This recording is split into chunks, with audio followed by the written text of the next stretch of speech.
We're about to read chapter 11 called The Miracle. The end of chapter 10, Charlotte got an idea and was busy at work doing something with her web.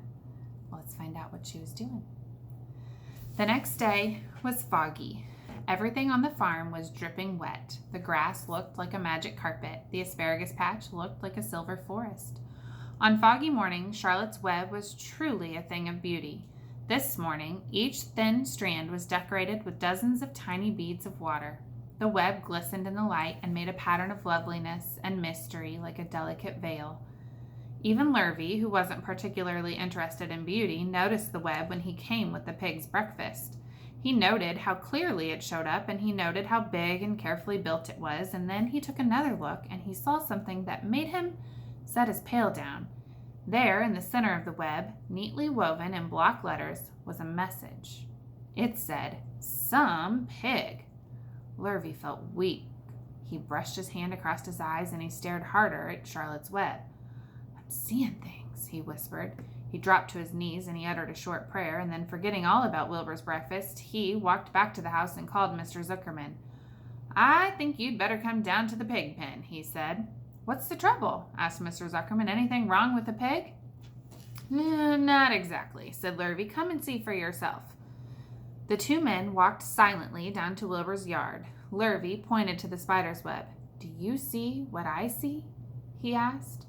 Zuckerman stared at the writing on the web, then he murmured the words, "Some pig." Then he looked at Lurvy, and then they both began to tremble. Charlotte, sleepy after her night's exertions, smiled as she watched. Wilbur came and stood directly under the web. "Some pig," muttered Lurvy in a low voice. "Some pig," whispered Mr. Zuckerman.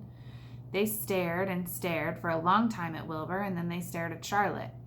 "You don't suppose that spider," began Mr. Zuckerman, but he shook his head and didn't finish the sentence. Instead, he walked solemnly back up to the house and spoke to his wife. "Edith, something has happened," he said in a weak voice. He went to the living room and sat down, and Mrs. Zuckerman followed. "I've got something to tell you, Edith," he said. "You better sit down." Mrs. Zuckerman sank into a chair. She looked pale and frightened. "Edith," he said, trying to keep his voice steady, "I think you had best be told that we have a very unusual pig." A look of complete bewilderment came over Mrs. Zuckerman's face. "Homer Zuckerman, what in the world are you talking about?" she said. "This is a very serious thing, Edith," he replied. "Our pig is completely out of the ordinary."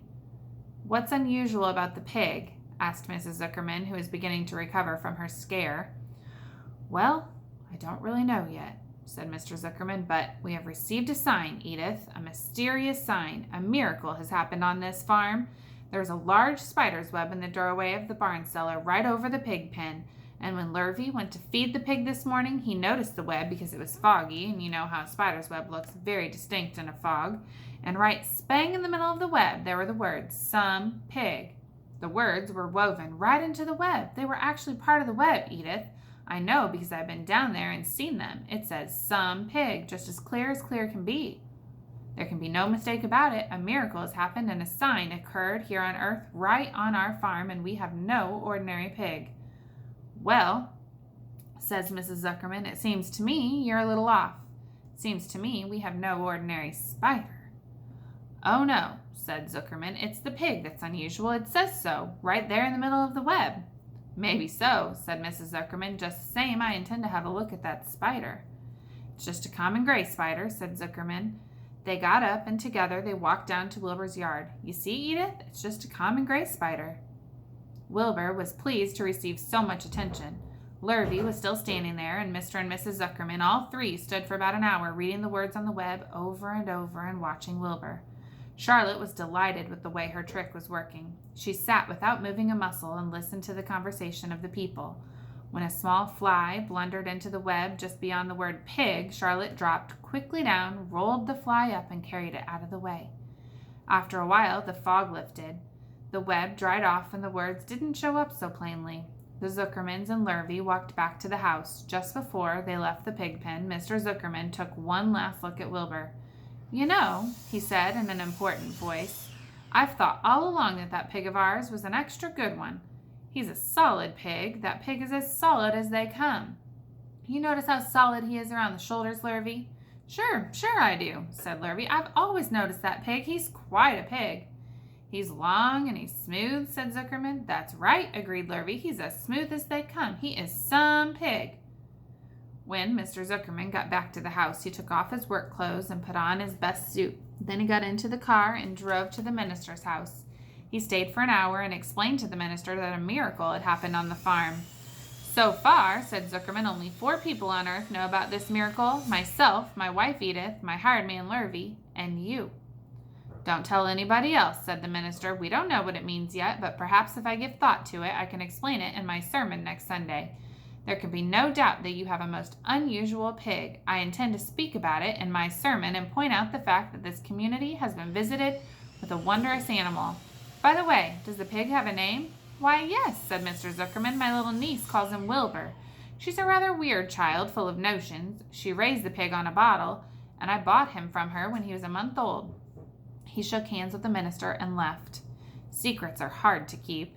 Long before Sunday came, the news spread all over the county. Everybody knew that a sign had appeared in a spider's web on the Zuckermans' place. Everybody knew that the Zuckermans had a wondrous pig. People came from miles around to look at Wilbur and to read the words on Charlotte's web. The Zuckermans' driveway was full of cars and trucks from morning till night. Fords and Chevys and Buick Roadmasters and GMC pickups and Plymouths and Studebakers and Packards and DeSotos with gyromatic transmissions, and Oldsmobiles with rocket engines, and Jeep station wagons and Pontiacs. The news of the wonderful pig spread clear up to the hills, and farmers came rattling down in buggies and buckboards to stand hour after hour at Wilbur's pen, admiring the miraculous animal. All said that they had never seen such a pig before in their lives. When Fern told her mother that Avery had tried to hit the Zuckerman spider with a stick, Mrs. Arable was so shocked that she sent Avery to bed without supper as a punishment. In the days that followed, Mr. Zuckerman was so busy entertaining visitors that he neglected his farm work. He wore his good clothes all the time now, got right into them when he got up in the morning. Mrs. Zuckerman prepared special meals for Wilbur. Lurvy shaved and got a haircut. His principal farm duty was to feed the pig while the people looked on. Mr. Zuckerman ordered Lurvy to increase Wilbur's feedings from 3 meals a day to 4 meals a day. The Zuckermans were so busy with visitors they forgot about the other things on the farm. The blackberries got ripe, and Mrs. Zuckerman failed to put up any blackberry jam. The corn needed hoeing, and Lurvy didn't find time to hoe it. On Sunday, the church was full. The minister explained the miracle.